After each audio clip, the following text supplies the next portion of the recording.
Selamat siang, halo, assalamualaikum sahabat Permata. Berjumpa kembali di live podcast Rumah Sakit Permata Cibubur. Nah, sudah banyak yang bertanya sahabat Permata melalui media sosial Rumah Sakit Permata Cibubur mengenai penyakit hemoroid ataupun ambeien. Langsung saja saya tarik Dokter Irfan, ahlinya spesialis bedah Rumah Sakit Permata Cibubur. Selamat pagi Dokter Irfan. Selamat pagi. Apa kabarnya Dok? Alhamdulillah baik. Alhamdulillah. Lagi nggak pegang pisau ya hari ini ya Dok? Lagi diundang jadi nggak megang pisau. Nggak pegang pisau. Pisau yang di rumah masa dibawa dulu juga ya Dok? Oh iya jangan, marahin istri nanti. Dimarahin istri nanti. Oke, Dokter Muhammad Irfan Ahasibuan, spesialis bedah di Rumah Sakit Permata Cibubur ini praktek di hari Selasa jam 10 sampai dengan jam 7 sampai dengan jam 10. Di hari Minggu juga ada jam 8 sampai dengan jam 10. Nah, di siang hari beliau praktek di hari Senin sampai dengan Jumat jam 12 sampai dengan jam 2. Nah, dokter, ini sudah ada pertanyaan yang masuk dokter mengenai hemoroid. Oke. Apakah hemoroid atau wasir itu harus dioperasi? Kan banyak juga yang takut ya dok ya. Iya. Nah, yuk kita cermati. Kita bertanya dengan dokter Irfan. Sebenarnya hemoroid itu penyebabnya apa sih dok? Oke. Sebelum kita masuk ke penyebab hemoroid, kita harus tahu dulu hemoroid itu apa ya. Benar, Oke, hemoroid itu biasanya apa? orang awam taunya disebut dengan ambeien ya. Nah, jadi ambeien atau hemoroid itu adalah pelebaran inflamasi dari pembuluh darah balik atau vena di sekitar anus atau usus besar yang paling bawah. Nah, karena dia inflamasi, karena dia melebar, akhirnya timbullah gejala berupa benjolan yang nyeri, kadang-kadang juga disertai dengan BAB yang berdarah. Ya. Nah, hal itu tentu saja tidak nyaman bagi pasien Pasti sehingga dong. mencari pengobatan ya. Nah, sekarang kita masuk ke penyebabnya. Saya mencoba mengklasifikasi, menyederhanakan supaya lebih enak buat Dipahami, dipahami ya. ya.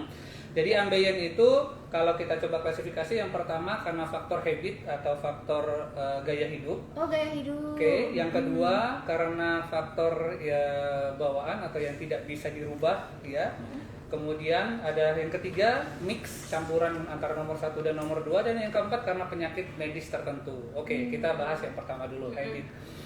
Untuk habit penyebab hemoroid ya karena satu, kurang diet serat. Ya, diet orang Indonesia kadang-kadang lupa gitu ya, udah makan ayam banyak atau nasinya banyak gitu ya. Tetapi seratnya tidak diperhatikan, Bu Rina, sehingga diet rendah serat ini mengakibatkan timbullah hemoroid. Yang kedua, kurang minum air putih. Ya, kurang minum air putih ini apa kaitannya dengan hemoroid? Nah, Jadi kalau kurang minum air putih itu menyebabkan BAB kita keras. BAB keras itu menyebabkan dorongan ketika BAB kita akan lebih mengejan dan mendorong pembuluh darah balik tadi, vena hemoroid tadi menjadi lebih besar dan inflamasi. Jadi kaitannya ke BAB yang keras ya. Kemudian faktor habit yang ketiga yaitu suka menahan BAB ya. Tanggung gitu loh dok. Lagi kerja gitu kan. Nah, Aduh, males deh ke toilet toilet. umum gitu kan dok, nggak nyaman ya dok Iya. kadang-kadang. Nah, karena Iya. sering menahan BAB, dasarnya apa? Jadi kalau menahan BAB itu, BAB kita yang mau keluar normalnya itu tertahan, sehingga penyerapan air di dalam BAB itu terus berlangsung, Bu Rina. Sehingga BAB kita akan menjadi lebih keras dari sebelumnya. Besoknya kita tahan lagi lebih keras dari sebelumnya, akhirnya terjadilah BAB yang keras tadi. Ya. Kemudian faktor habit yang lain adalah kurang gerak atau kurang olahraga ya. Kaitan kurang gerak atau kurang olahraga ini adalah terkait dengan kalau kita bergerak, kita olahraga, itu usus kita juga mengosongkan lambung, mengosongkan usus halus besar itu berjalan dengan lancar. Sehingga BAB-nya juga lancar ya, kaitannya ke situ. Yang kelima, masih faktor habit banyak ya. Misalnya adalah sering untuk mengkonsumsi alkohol atau rokok. Ya, Ada pengaruhnya dok? pengaruh. Ternyata ya bukan hanya di ambeien, seluruh penyakit di traktus digestivus atau di bagian saluran pencernaan ya, itu hampir semuanya terkait dengan adanya gaya hidup, konsumsi alkohol dan rokok. Ya. Nah, termasuk hemoroid ini atau ambeien ya. Nah, itu contoh-contoh untuk yang faktor habit. Sekarang kita masuk ke faktor bawaan ya, atau faktor yang tidak bisa dirubah. Satu, Untuk faktor bawaan adalah ada sebagian manusia itu memang diciptakan oleh Tuhan anusnya lebih kecil dibandingkan manusia biasa ya, normal ya, Dok, ya. normalnya. Sehingga ketika BAB dia selalu sulit. Sehingga bagian lapisan dalam usus besarnya, bagian pembuluh darah baliknya itu tertekan dan rentan ketimbulnya untuk hemoroid tadi ya, ambeien. Kemudian yang kedua, pada sebagian orang juga ya, itu ada yang otot sfinkternya itu dia lebih tegang atau hipertonus bahasa medisnya ya. Sekarang gini, kalau kita BAB di Bu Rina ya, nah, itu bagian bawah anus kita itu dia relaksasi sehingga BAB turun keluar dengan mulus. Nah, pada sebagian orang dia sudah relaksasi, dia berusaha untuk BAB, tetapi sfinkternya itu hipertonus, jadi tetap ada tekanan. Oh ya Allah. Sehingga BAB-nya susah untuk turun. Kalau susah untuk turun, melewati celah yang lebih sempit, otomatis akan terbentuklah hemoroid atau ambeien. Begitu. Kemudian yang ketiga juga ada faktor keturunan ya. Jadi kalau misalnya ada keluarga besar, ayah, ibu ya, saudara-saudara kandung yang ada kelainan vena khususnya ya, kelainan hemoroid atau ambeien itu termasuk pada golongan kelainan vena, termasuk mirip juga dengan varises yang ada di kaki, di tungkai ya. Nah, itu juga bisa ya menjadi faktor bawaan. Kemudian yang ketiga mix tadi ya. Jadi faktor habit, faktor dari bawaan, yang ketiga mix yaitu campuran. Udah ada bawaan, kemudian habitnya juga jelek gitu ya, udah kurang minum, kurang serat, jadi hemoroidnya. Nah, yang terakhir adalah kondisi medis tertentu. Tiga faktor ini nggak ada, tetapi dia ada penyakit tertentu yang menyebabkan timbullah hemoroid atau ambeien. Misalnya apa, Dok? Misalnya pada pasien yang mengalami pengerutan hati atau disebut dengan sirosis hepatis ya. Nah, itu penyakit biasa, ada banyak penyebabnya. Hati itu ibarat spons, dia dapat menyerap air ya kalau spons yang bagus. Tapi kalau sponsnya sudah terbakar gitu, dia akan mengerut sehingga susah untuk menyerap air. Nah, jadi pada pasien sirosis itu darah balik mau masuk ke hati terutama dari bagian perut itu tidak dapat masuk sehingga melebar hingga pelebaran pembuluh darah itu hingga ke bagian hemoroid tadi sehingga timbullah hemoroid. Ya. Tapi itu semua bisa disembuhkan gitu ya, Dok ya? Nah, jadi pendekatan penyembuhannya adalah pendekatan kausanya, penyebabnya yang mana, kemudian itulah yang kita terapi. Dicari tahu nih ya. Betul. Oke. Kalau tadi Dr. Irfan sudah katakan gaya hidup, mungkin dihindari dulu semua itu yang tidak baik gitu ya, Dok ya, dikurangin. Nah, misalnya masih belum juga, berarti ada masalah tertentu ya. Lebih baik konsultasi gitu ya, Dok ya. Betul. Biar lebih pas nih penanganan sahabat mata Dr. Irfan ada di Rumah Sakit Mata Cibubur. Tinggal telepon saja ke 28671144. Nah, sudah ada yang bertanya juga ya, apakah hemoroid merupakan penyakit keturunan? Sudah dijawab tadi sama Dr. Irfan ya, Dok ya. Iya, kecenderungannya bisa terbentuk, tetapi sekali lagi bukan hanya faktor keturunan, tetapi dia multifaktorial. Artinya apa? Kalau habitnya bagus ya, bisa cenderung tidak terbentuk juga ya hemoroidnya. Oke. Baik, Dok, ini ada yang masuk juga dari akun dia 129. Dok, kalau ambeien sedang kambuh kenapa menyebabkan untuk buang angin saja juga menyebabkan untuk buang angin saja juga sakit ya, Dok? Oke. Oh, bagaimana? Jadi kalau lagi kambuh ya, itu artinya biasanya lagi terjadi inflamasi. Jadi terjadi peradangan. Ibarat tangan kita aja nih, kalau lagi meradang, kita sentuh juga sakit ya. Nah, kalau buang angin kan, mohon maaf, kadang-kadang bergetar ya. Nah, getaran itu yang kemudian menimbulkan rasa nyeri di sekitar ambeien yang lagi kambuh. Jadi makanya jadi terasa nyeri, sakit ya. Oke. Masuk lagi, Dok, apabila sudah memiliki ambeien tetapi tidak mengganggu, apakah tetap harus diangkat, Dok? Oke. Jadi kalau untuk ambeien ada tapi tidak mengganggu, apakah harus diangkat? Sebenarnya enggak sih. Enggak harus diangkat, tetapi kita harus wanti-wanti. Kita harus ingat bahwa wah, kita ada ambeien nih. Berarti kita harus mengatur, jangan sampai ambeien kita kambuh sehingga mengakibatkan jangan sampai harus dioperasi gitu ya. Kebanyakan kan takut untuk dioperasi ya. Nah, jadi di ambeien yang lagi tidak kambuh ya, itu sebaiknya diperhatikan olahraganya, diperhatikan diet cukup seratnya ya, air putihnya ya. Kemudian kalau BAB jangan sampai mengejan yang berlebihan. karena mengedan berlebihan yang setiap hari seperti itu berbulan-bulan, bertahun-tahun, terbentuk juga hemoroid. Seperti itu. Oke, semoga terjawab ya Bunda ya. Lanjut lagi dok. Tadi kan kalau saya baca artikel ya dok, hemoroid itu ada yang di luar, ada yang di dalam gitu ya dok Oh ya. iya, betul. Nah itu bedanya gimana dok? Kita bagaimana mengetahui kalau itu ambeien di dalam gitu dok? Oke, betul sekali. Jadi ambeien itu ada dua macam ya, ada yang di luar atau eksterna, ada yang di dalam atau interna. Nah, kita bahas dulu yang eksterna. Kalau yang eksterna ini dia akibat pelebaran pembuluh darah vena atau pembuluh darah balik ya, tetapi berada di kulit di sekitar anus. Sehingga biasanya itu akan lebih early detection. Kenapa? Pada saat mohon maaf cebok, teraba tuh ada benjolan. Kemudian kalau dia meradang, dia terasa nyeri.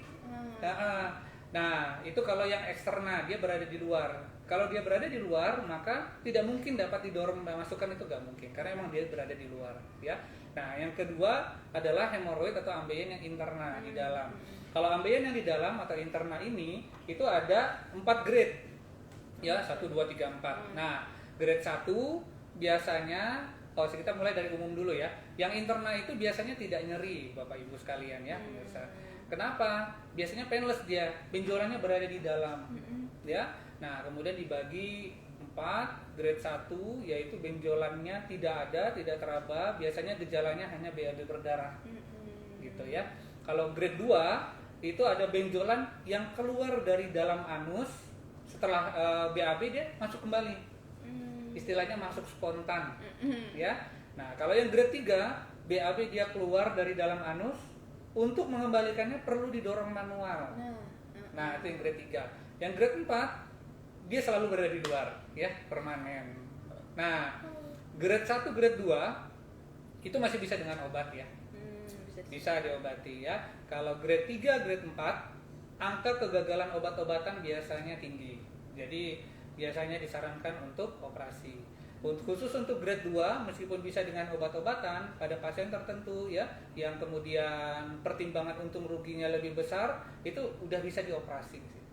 Yang grade 2. Grade 1 juga bisa, tetapi biasanya kita lebih memilih untuk yang minimal invasif. Jadi kalau yang interna itu merasakan itu ambeien kalau nyeri gitu ya dok, saat pup gitu ya dok ya. Jadi dia BAB keluar ada tonjolan dari bagian dalam anus. Bisa disertai BAB berdarah, bisa juga tidak. Tapi kalau BAB-nya, kalau misalnya masa hemoroidnya sudah keluar dan melebar hingga ke eksterna, biasanya sudah menyebabkan nyeri. Ya. Oke. Ya sering dengar nih temen ya, lagi BAB, dok masukin aja gitu. Itu baiknya gimana sih dok? Bisa dimasukin, lebih baik tetap dibiarkan saja atau kita masukkan gitu loh dok? Oke. Jadi yang terbaik sebenarnya dimasukin, Bu Rina. Dimasukin ya. Dimasukin lagi ya.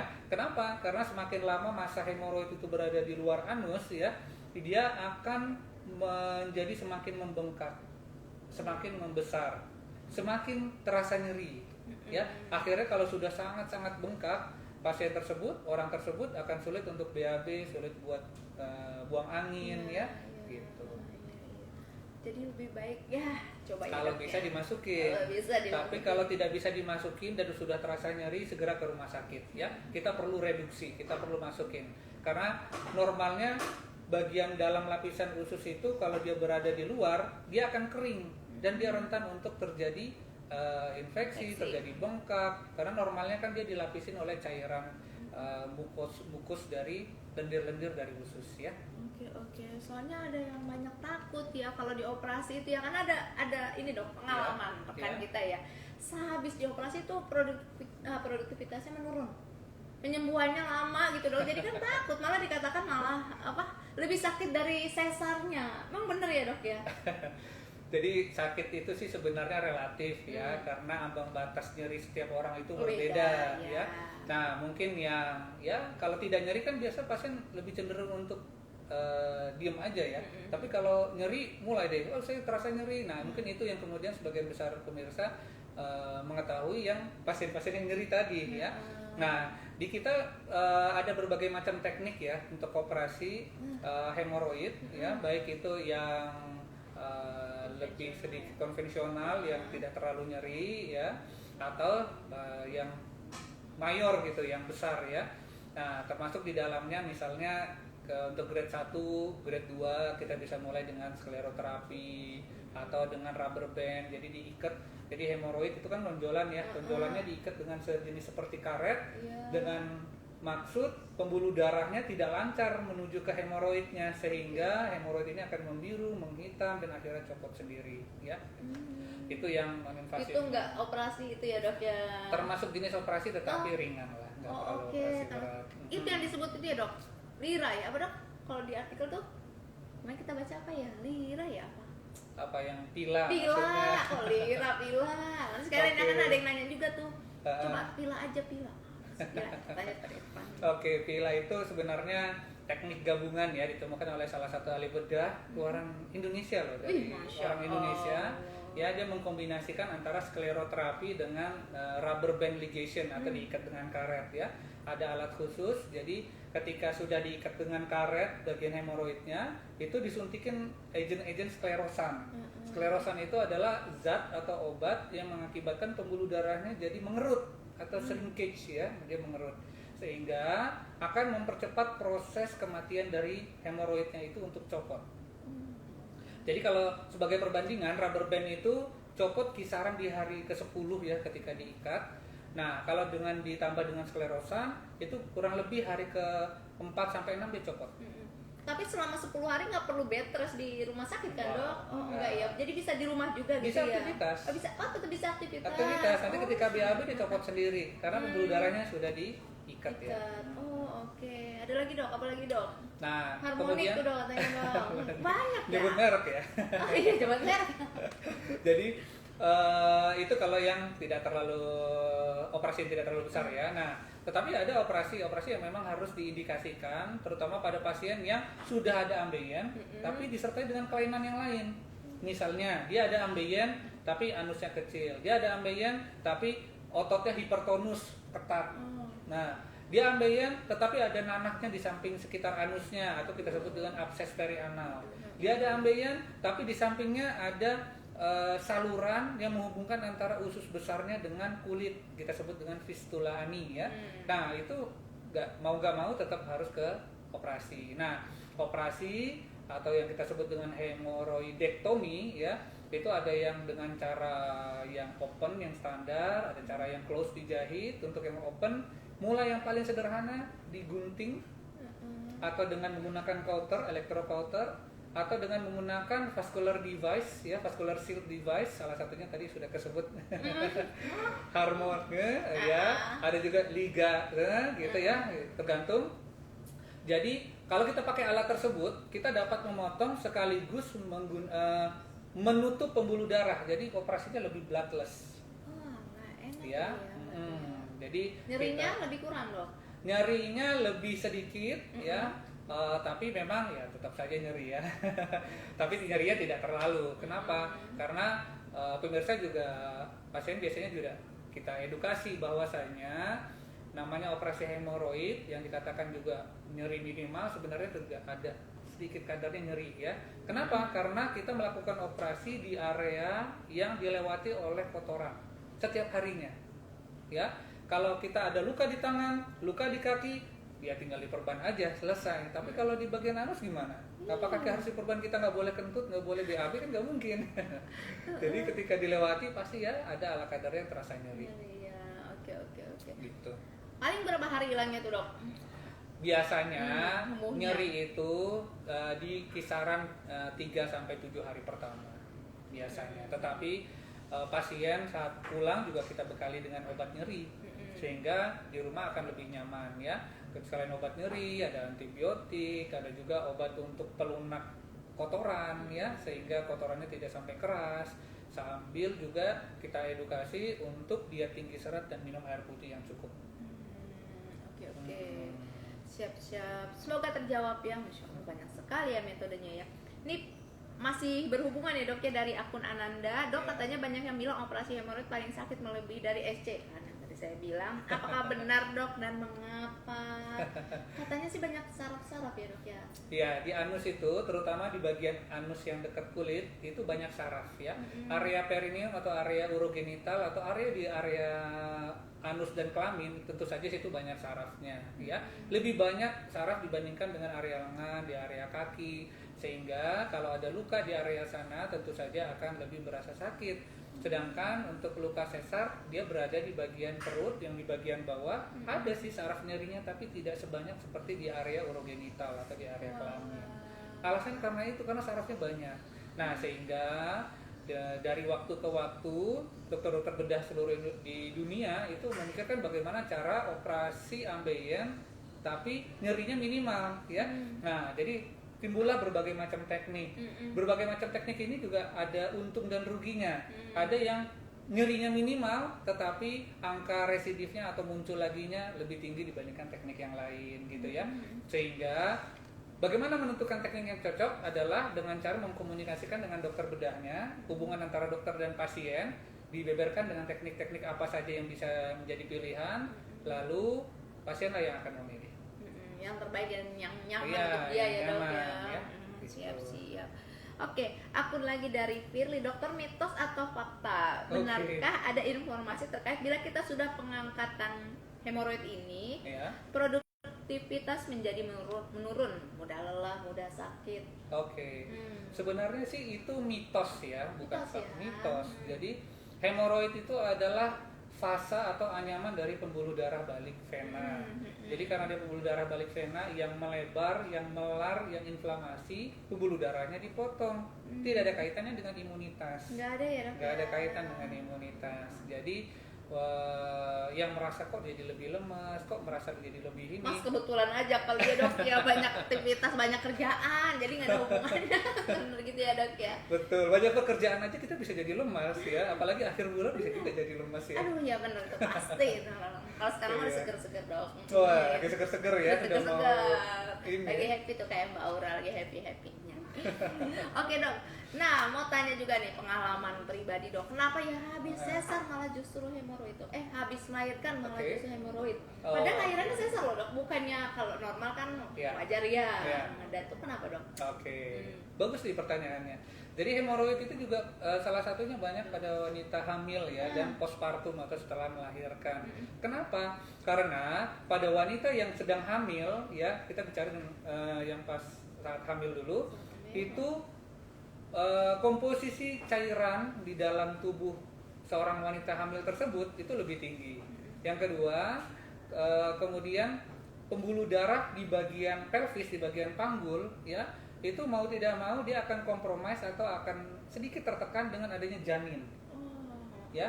Nah, janin, kepala janin atau bokong janin itu akan menekan pembuluh darah di daerah panggul sehingga arus balik dari area anus menuju ke jantung itu akan lebih terhambat. Belum lagi karena posisi, misalnya posisi tidurnya yang salah, terlentang ya, makanya kan wanita hamil lebih baik tidur miring ya. Nah, itu juga dapat mempengaruhi ya. Ditambah lagi faktor hormonal, Bu Rina. Ternyata progesteron adalah hormon yang dihasilkan oleh seorang wanita ya, sedang hamil, sedang tinggi-tingginya untuk mempertahankan kehamilan. Nah, progesteron itu memiliki efek untuk muscle relaksan di bagian usus. Sehingga pengosongan usus akan lebih lambat. BAB akan lebih lambat, kemudian otomatis BAB-nya akan lebih sering keras sehingga akan rentan untuk timbulnya hemoroid. Begitu pula dengan postpartum setelah melahirkan. Jadi kalau setelah melahirkan biasanya dari banyak penelitian hanya 1-2 bulan hemoroid yang diterapi biasanya bisa kembali lagi kok.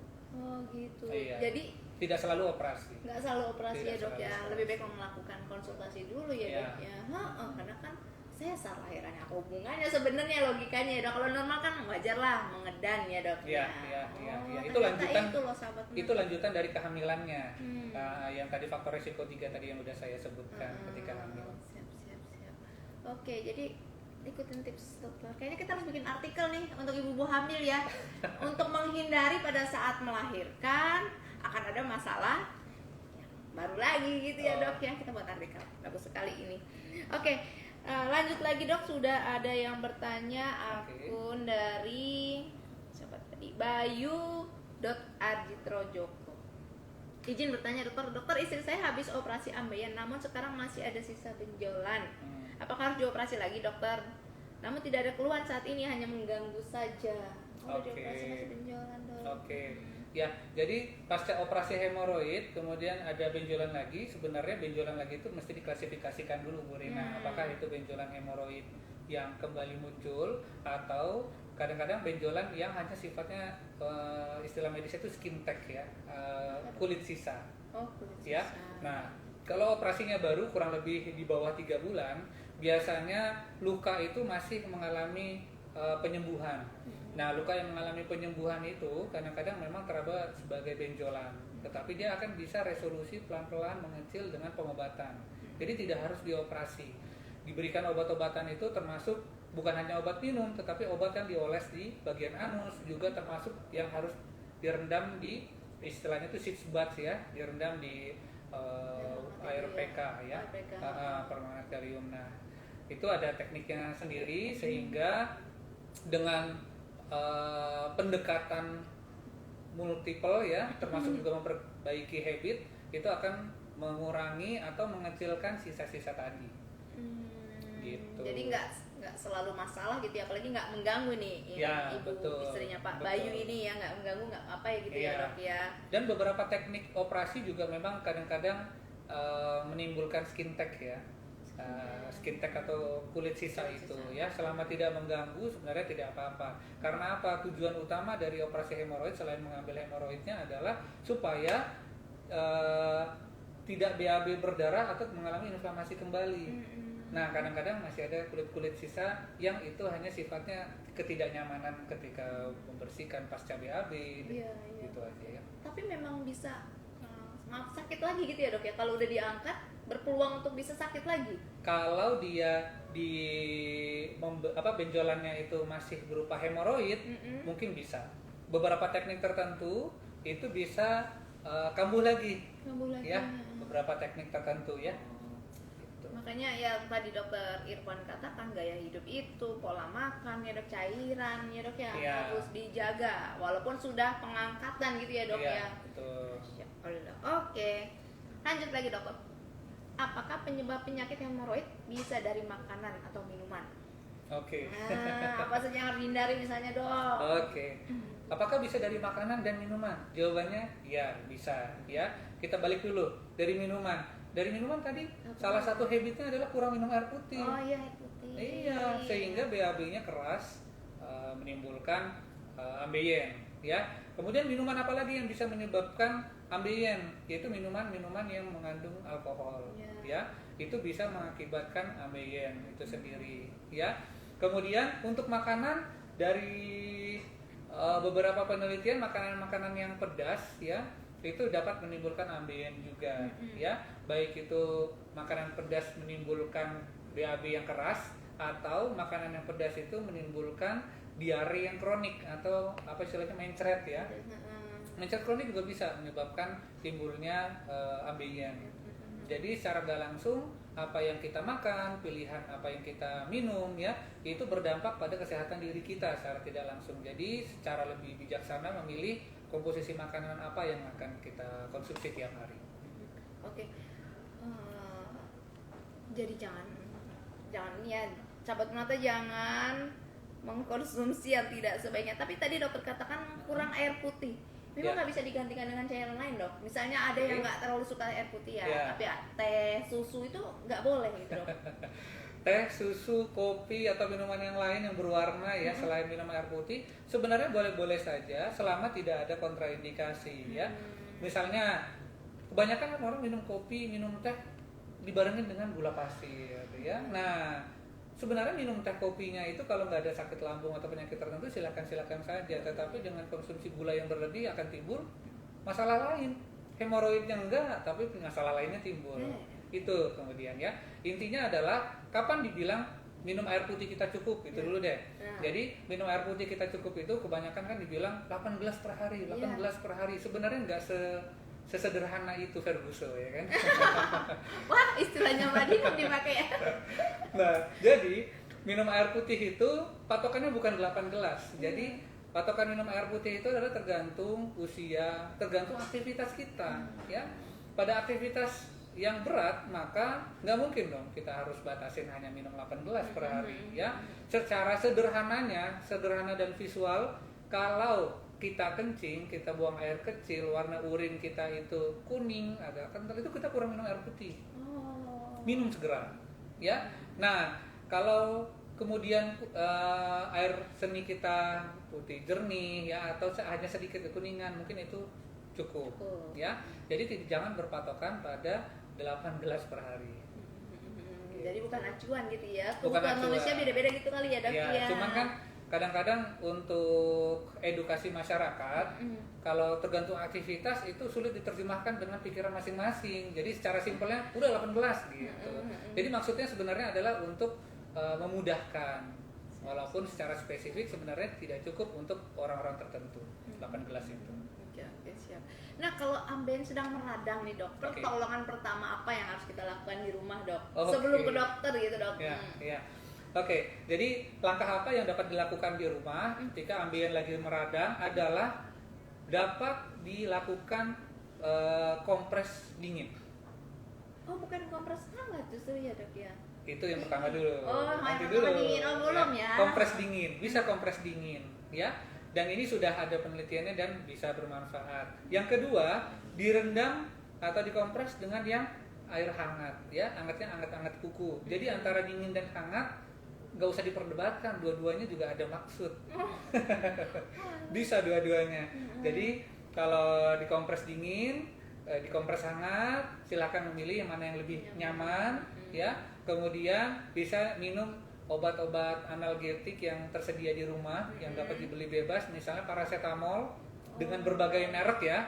Saya tidak akan cenderung ke merek tertentu. Nah, paracetamol ini juga cukup baik untuk menurunkan nyeri sehingga lebih nyaman. Kemudian perubahan habit ya. Kita mulai dengan diet tinggi serat, minum air putih, yang kemudian dengan kompres, kalau kemudian besoknya lebih nyaman, besoknya lagi lebih nyaman, mungkin itu pertolongan pertama ya. Akan lebih baiknya lagi dikonsultasikan ke dokter. Oke, langsung saja ke Dokter Irfan ya. Beliau ada sahabat permata di hari Selasa, Senin dan Jumat ada beliau di siang hari jam 12 sampai dengan jam 2. Hari Selasa di siang hari, mohon maaf di pagi hari jam 7 sampai jam 10. Hari Minggu selalu ada setiap minggu, Dok. Minggu saya pagi jam 8 sampai jam 10 pagi. Selalu ada ya. Sabtunya berarti yang sama keluarga gitu ya, Dok ya. Ya, itu ada di jam 8 sampai dengan jam 10 pagi. Jadi kalau sahabat permata sibuk mungkin rutinitas kerjanya, bisa konsultasi di weekend. Kita ada klinik minggu, Dokter Irfan ada di jam 8 sampai dengan jam 10. Gimana cara daftarnya? Gampang banget, telepon saja ke 08 11880 835. Nanti langsung mendapatkan antrian. Jadi sahabat permata nggak usah menunggu terlalu lama, atau bisa telepon juga ke 2867 1144. Nah, dokter, kalau hemoroid itu bisa disembuhkan nggak sih, Dok? Selain operasi, Dok? Oke, baiklah. Jadi selain operasi ini bisa disembuhkan nggak? Jawabannya bisa. Bisa ya? Ya. Tapi kalau besar gitu nggak bisa ya, Dok ya? Tergantung. Jadi kalau udah grade 4 sebenarnya relatif sulit untuk sembuh. Jadi akan lebih baik early detection, diketahui sejak awal sehingga tidak sampai ke tindakan operasi, ya. Nah, misalnya saya ambil sampel ya, ada satu penelitian studi yang baru dirilis 2023 ya di Uni Emirat, di Arab ya, di Arab Saudi, itu ibu-ibu hamil kurang lebih hampir 1000 dibagi dua. Satu ya, ambeiennya direndam aja dengan cicbat tadi ya, dengan mereka. Yang kedua sekitar 500-an ini dioles dengan obat-obatan salep ya, atau krim. Nah, ternyata di penelitian itu menunjukkan yang direndam ini aja, cicbat ini aja, hampir seluruhnya sembuh. 100% itu ibu hamil ya.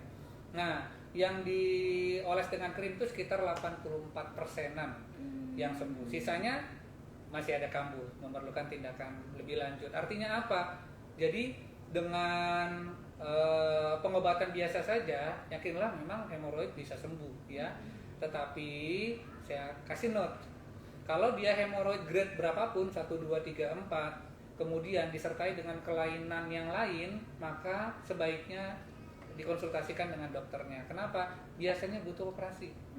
Misal hemoroid ambien disertai dengan abses, disertai dengan tadi ya fistel anal yang adanya saluran baru di sekitar anus, biasanya keluar cairan kuning keputihan nanah, gitu ya. kayak nanah ya, atau dengan robekan ya, fisura ani, robekan di bagian sekitar anusnya memberikan rasa nyeri biasanya ya. Nah, itu biasanya butuh tindakan tertentu. Ya. Nah, biasanya kalau saya pribadi, kalau kemudian obat-obatan gagal ya, ada selain hemoroid yang dioperasi, saya akan menilai bagaimana kelainan dari bawaannya. Kita ingat tadi di awal-awal pembicaraan kita, penyebabnya ada faktor habit, ada yang faktor yang bisa dirubah ya. Nah, kemudian ada lagi faktor yang bawaan, yang faktor yang tidak bisa dirubah. Salah satunya adalah yang hipertonus tadi. Nah, untuk yang bagian yang hipertonus tadi itu biasanya saya kombinasi. Jadi operasi hemoroid juga dilakukan sedikit diambil otot di bagian dalamnya ya, namanya sphincterotomy ya. Diambil sebagian otot sehingga BAB-nya akan lebih plong, sehingga menurunkan tonus otot tadi supaya tidak terlalu tegang. Di penelitian sih 90% pasien puas. Alhamdulillah kalau selama ini saya temukan, saya lakukan tindakan ini juga sama. Nyaman, BAB-nya jadi nyaman gitu, keluarnya nggak kayak tertahan lagi. Ya, jadi sahabat mata tuh nggak usah khawatir kalau ada keluhan masir atau ambeien yang nggak serta-merta langsung dioperasi gitu ya dok ya? Nggak, tergantung, nanti dinilai lagi. Dinilai lagi, dikaji lagi oleh dokternya. Jadi nggak usah khawatir ya sahabat mata ya. Daripada nanti terlambat gitu ya, tadi dokter Irfan katakan ya, lebih baik dikonsultasikan di awal gitu ya dok ya. Ya Allah, Masya Allah. Terima kasih masukannya dokter, informasinya sangat bermanfaat sekali untuk sahabat mata. Mungkin di akhir acara dokter boleh memberikan saran kepada sahabat mata agar terhindar dari penyakit yang tidak nyaman ini ya dok ya. Baik, jadi saran dari saya, kalau dari faktor yang tadi faktor bawaan tentu saja tidak bisa saya rubah, tidak ada yang bisa saya berikan saran kecuali saran untuk merubah gaya hidup ya. Jadi merubah gaya hidup itu merupakan faktor penting ya. Hanya dengan memperbaiki diet tinggi serat ya, itu dari suatu penelitian tingkat meta-analisis, yaitu studi, hierarki studi yang paling tinggi itu meta-analisis ya, 50% pasien hemoroid bisa berkurang nyerinya, berkurang pembengkakannya hanya dengan memperbaiki diet tinggi serat, Bu Rina. Baru satu ini faktor, belum faktor yang lain. Jadi percayalah, selama kita dapat memperbaiki gaya hidup, maka hemoroid bisa diterapi dengan baik ya. Kemudian yang kedua tadi minum air putih, yang ketiga alokasikan untuk berolahraga ya. Nah, ini juga yang sering nih miss nih, yang sering olahraga ya. Nah, olahraga yang baik itu berapa kali sih dok? Ya setidaknya 2 kali sampai 3 kali per minggu. Sekali olahraganya durasi kurang lebih 30 menit. Nggak usah yang langsung yang berat-berat ya. Aktivitas fisik seperti lari ya, jogging, berenang, atau jalan-jalan di sekitar taman ya. Cukup ya dok ya, sepeda, di mall gitu dok. Di mall dari lantai 1 sampai lantai 6 jalan ya, dari ujung ke ujung. Iya, cuma nggak capek dok kalau di mall. Oh, yang itu harus olahraga. Iya, itu akan memperbaiki motilitas atau gerakan usus kita sehingga BAB kita juga akan lebih lancar. Itu secara tidak langsung, ya. Nah, apabila tetap terjadi adanya keluhan di area anus khususnya, sebaiknya jangan menerka-nerka, oh ini ambeien, karena saya beberapa kali dan sering pasien selalu bilang saya ambeien dok. Ternyata itu bukan ambeien, ternyata kelainan yang lain. Gitu ya. Karena bukan hanya ambeien yang ada di bagian situ penyakitnya, ternyata ada yang lain. Oke. Nah, sahabat mata ya, daripada khawatir menekan-nerka sesuatu yang malah bahaya di kedepannya apabila terlambat, langsung saja konsultasi. Kita banyak dokter spesialis bedah. Ada dokter Irfan, salah satunya di Rumah Sakit Mata Cibubur. Gimana cara dokternya? Gampang sekali sahabat mata, hanya WhatsApp ke 0811808806 atau telepon juga ke 28671144, langsung mendapatkan nomor antrian. Jangan lupa juga bisa melalui mobile apps Rumah Sakit Mata Cibubur, bisa mendapatkan update jadwal dokter sesuai dengan slot yang pasien butuhkan. Pasien bisa tuh jam berapa bisa diatur di mobile apps kita. Oke, Dokter Irfan, terima kasih sekali Siap, pencerahannya, terima Masya kasih, Allah. Semoga sama-sama. bermanfaat untuk sahabat permata. Amin. Waktunya, Semoga amin. bermanfaat. Sahabat permata, sekian pertemuan kita hari ini. Apabila masih ada usulan atau tema apalagi yang ingin disampaikan, bisa ke DM Rumah Sakit Permata Cibubur, sampaikan saja. Kita punya spesialis yang terbaik untuk sahabat permata semua yang akan memberikan pencerahan seputar kesehatan. Oke? Assalamualaikum warahmatullahi wabarakatuh. Selamat pagi, salam sehat. Salam sehat semua.